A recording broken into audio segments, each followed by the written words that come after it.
So there's the C major chord. Now what I'm going to do is I've got a choice if I want to, and this is what I was on about. If I put my pinky on there, you can hear that it irons out. That chord just sounds brighter all of a sudden. But if I go like this, can you hear that that last E? It doesn't quite rhyme against that open E. That E there doesn't rhyme against that open E there. So we can just round it off there, right? Now, if I wanted to play this as a power chord, what I'm going to do is I'm going to mute out the D string with the pad of my third finger there, okay? So you can see it's rocking over, just falling over a little bit, and then what that does is it mutes out that string. Now that is strictly, that's a power chord. It works better with a little bit of filth. But this is what I was saying to you. This is artistic license. I like to keep this on here because, you know that G5 power chord I was on about? That's what that looks like. And if I put that second finger down there, I get this. Okay? So we get some really nice movement here. Minimal movement, which is super useful. Okay? So, C, C5, but C sus2 equally as nice, and it will do the job, especially if I switch it over to this sound here.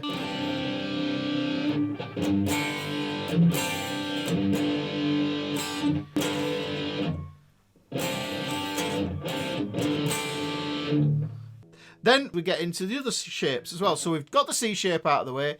One we need now is the A shape. And look at that A. How I'm playing that there, guys. I'm using one finger. You can play it using two fingers, but it's a bit folly because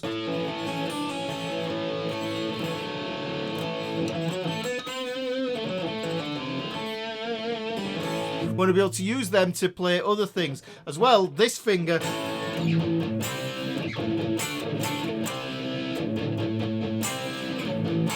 we can use that down in other positions up the neck as well. So that's the A shape. We've got an open A string, we're playing the D string and the G string, and I'm just holding down two notes with that finger there, which is nice.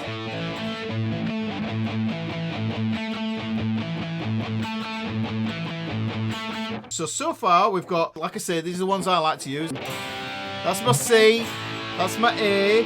So I'm going to go for my G now, and my G, look, I put these two fingers on here, and then I put my middle finger over there. Now what I'm doing is I'm muting out my A string here, because that ordinarily is where the third would live, but I'm killing that third off. There's the A shape, G shape. Next shape we've got is the E shape. Now, we can play it exactly the same as how we played the A shape. Yeah, on three strings there. But what I can also do is I can do the same thing with the E shape. So instead of thinking like that, you might think to yourself, oh, it's kind of like an E minor shape. And you can play it like that as well. But if you just play these three here, yeah.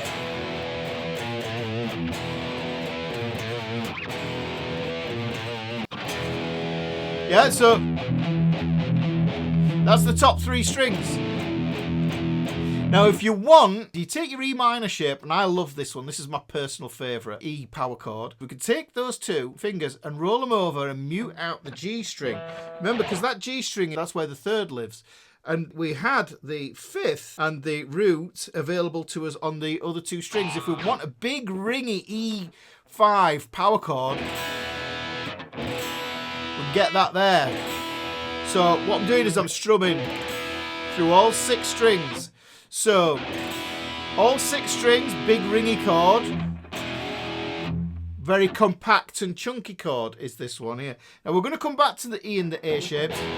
So what we can do is we can see those there. And that will give you that kind of thrash metal-y sound there, or hard rock. So So we'll put that together. So there's the E sound. That's the E5 power chord. There's only one left now, and that's going to be the D chord. And the way I kind of approach the D5 power chord here is this. It's closer shape-wise in your hand to a D minor shape than it is to a D major shape. So if you play a D major shape, you're going to find this maybe a little bit harder. Now some shapes you're going to find it easier to work across, but if we take this here, okay, but this is easier.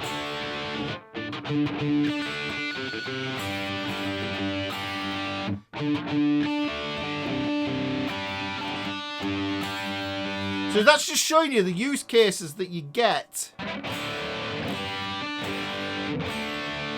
out of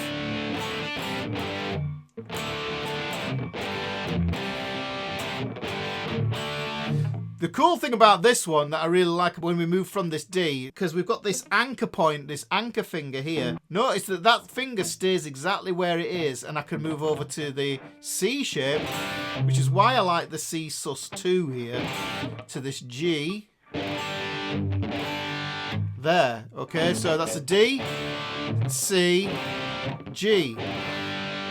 What we've done so far is we've taken the 5 master chord shapes, cowboy chords, which we maybe associate with playing acoustic. These do work on acoustic as well, guys, so don't think that it's just an electric guitar thing. They do work on acoustic as well. Now, those 5 chords are pretty damn amazing, because C, A, G, E, and D, you're going to find them in lots of different songs, I think, if I'm not mistaken. Hey Joe, guys.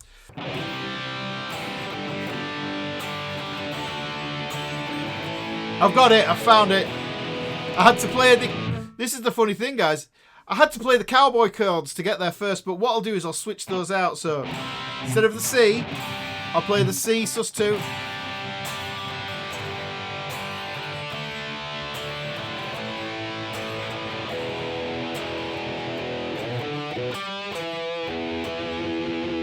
I'm basically going C5 power chord.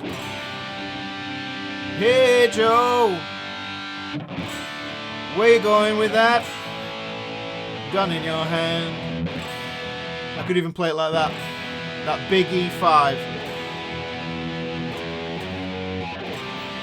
Hey Joe,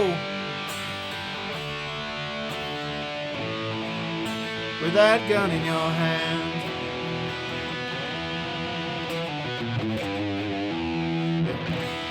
That's the song that contains those 5 shapes. It's a great one if you want to just practice those 5 caged power chords. But you've got 5 chords there. How many chords are there? There's tons of chords.